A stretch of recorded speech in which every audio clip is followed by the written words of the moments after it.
Good afternoon दोस्तों। जैसा कि आप जानते हो मेरा नाम सत्यम शुक्ला है और मैं आपके लिए रोज़ मैथ्स के कुछ नए नए वीडियो लेके आ रहा हूँ। लेकिन आपका कोई कमेंट अभी तक मुझे नहीं मिला कि कैसा लगा ये वीडियो। प्लीज़ अपनी राय दें कमेंट के माध्यम से। आइए उसी कड़ी में हम पॉलिनोमियल की एक छोटी सी क्लास जो आगे हम बढ़ाते हैं, जिसमें हमारा पहला है टाइप्स ऑफ पॉलिनोमियल। जैसे कल हमने आपको अलजेब्रिक एक्सप्रेशन सिखाया था कि कैसे हम पॉलिनोमियल को पहचानते हैं कि पॉलिनोमियल है या नहीं है। उसी क्रम में हम आज सीखेंगे टाइप्स ऑफ पॉलिनोमियल। तो टाइप्स ऑफ पॉलिनोमियल के टाइप्स कितने होते हैं? तो linear polynomial, quadratic polynomial, cubic polynomial और बाई क्वाड्रेटिक पॉलिनोमियल। इसमें पहला हमारा है लीनियर पॉलिनोमियल। तो लीनियर पॉलिनोमियल हम कहेंगे किसको? तो सबसे पहले आप इसे समझेंगे। तो मैं कल डिग्री की चर्चा किया था कि डिग्री किसको कहते हैं? जो x का पावर होता है, जो ये x का पावर होता है ना, इसी को हम डिग्री कहते हैं अलजेब्रिक एक्सप्रेशन में। ये कल हमने बताया था। तो x का कोई भी पावर हो, 2 हो, 3 हो, 4 हो, तो हम यहाँ एक्चुअल n लिख लें तो n जो होता है वो डिग्री होता है। तो यहाँ पे अगर किसी भी पॉलिनोमियल की हाईएस्ट डिग्री का मतलब पूरे एक्सप्रेशन में जो सबसे बड़ी डिग्री होगी अगर 1 है, जैसे एक एग्जांपल लें हम 5x+6, तो इसमें x का जो पावर है ना, यहाँ देखिए 1 है और कोई x का पावर दिख रहा है क्या? नहीं, यानी इसमें हाईएस्ट डिग्री हो गई 1। इसमें 8z अगर बात करें तो इसका भी हाईएस्ट डिग्री है 1। √2y की बात करें तो y का भी हाईएस्ट पावर है 1। -3x की बात करें तो x का भी हाईएस्ट पावर है 1। मीन्स जब हाईएस्ट डिग्री जो है 1 हो तो वह पॉलिनोमियल आपका लीनियर पॉलिनोमियल कहलाता है। स्टैंडर्ड फॉर्म जो होता है लीनियर पॉलिनोमियल का वो होता है ax+b। मतलब हमारा जो पॉलिनोमियल होगा वो किस फॉर्म में होगा? तो ax+b के फॉर्म में होगा। और इसमें एक कंडीशन होनी चाहिए कि a की वैल्यू 0 नहीं होनी चाहिए, b 0 हो सकते हैं। जैसे यहाँ पे आप देखें तो b की वैल्यू यहाँ पे 0 है। अगर इसको हम इससे कंपेयर करें, जैसे -8z है, 8z को अगर कंपेयर करें तो यहाँ पे वैल्यू हम 0 लेके रखें हैं। मीन्स अगर इसको हम ax+b से कंपेयर करें तो x के टर्म में नहीं है, तो इसलिए हम यहाँ पे z लिख लेंगे। वेरिएबल यहाँ पे z है तो az+b। यहाँ पे a और b जो है, अगर हम यहाँ लिखना चाहें तो a और b इसके न्यूमेरिक कोफिशिएंट है।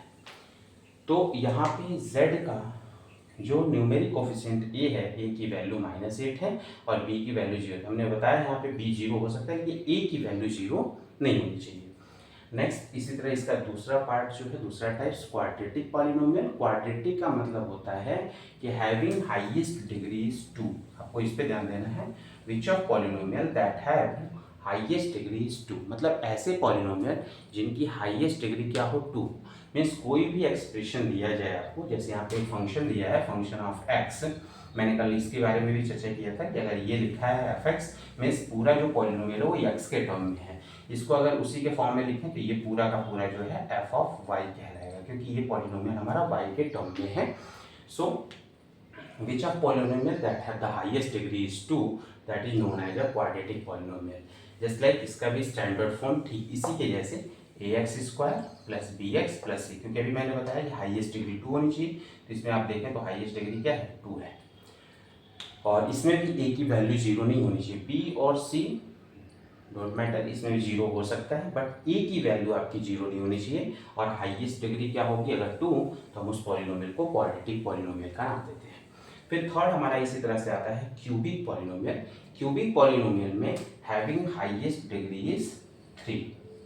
तो अगर 1 डिग्री है तो आपका लीनियर पॉलिनोमियल, हाईएस्ट 2 डिग्री है तो क्वाड्रेटिक पॉलिनोमियल, और अगर हाईएस्ट डिग्री आपकी 3 है तो वो क्यूबिक पॉलिनोमियल के नाम से जाना जाता है। और इसका स्टैंडर्ड फॉर्म जो होता है वो ax³ + bx² + cx + d, इसके फॉर्मेट में होता है। इसमें भी a की वैल्यू आपकी 0 नहीं। मीन्स हमारे कहने का मतलब ये है कि चाहे वो लीनियर पॉलिनोमियल हो, चाहे वो क्वाड्रेटिक पॉलिनोमियल हो, चाहे वो क्यूबिक पॉलिनोमियल, चाहे वो बाई क्वाड्रेटिक हो, किसी में भी a की वैल्यू 0 नहीं होनी चाहिए। a का कोई ना कोई वैल्यू होना चाहिए। क्यों? क्योंकि a जो है ना, इसके उस पॉलिनोमियल के हाईएस्ट डिग्री का कोफिशिएंट है। सो इसका एग्जांपल आप देख लें, f(x) के टर्म में ये और f(z) के टर्म में। आप देखिए यहाँ z में पूरा इक्वेशन है, जिसको हम f(z) कह सकते हैं। और चौथा हमारा जो पॉलिनोमियल आएगा बाई क्वाड्रेटिक। बाई क्वाड्रेटिक मतलब क्वाड्रेटिक का 2 टाइम्स।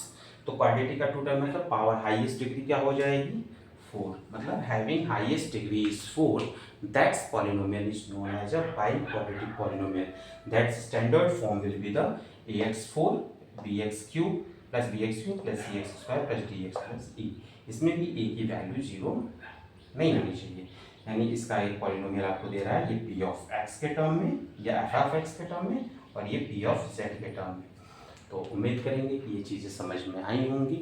एक बार आप इस वीडियो को देखें, समझें और कैसा लगा ये वीडियो आप अपना प्यार दें, दुलार दें और उसके साथ साथ एक छोटा सा कमेंट करें कि क्या ये कमेंट हमारे लिए, ये जो आप कमेंट देंगे ये हमारे लिए एक मोटिवेशनल होगा और हम इसको और भी बेस्ट कर पाएंगे।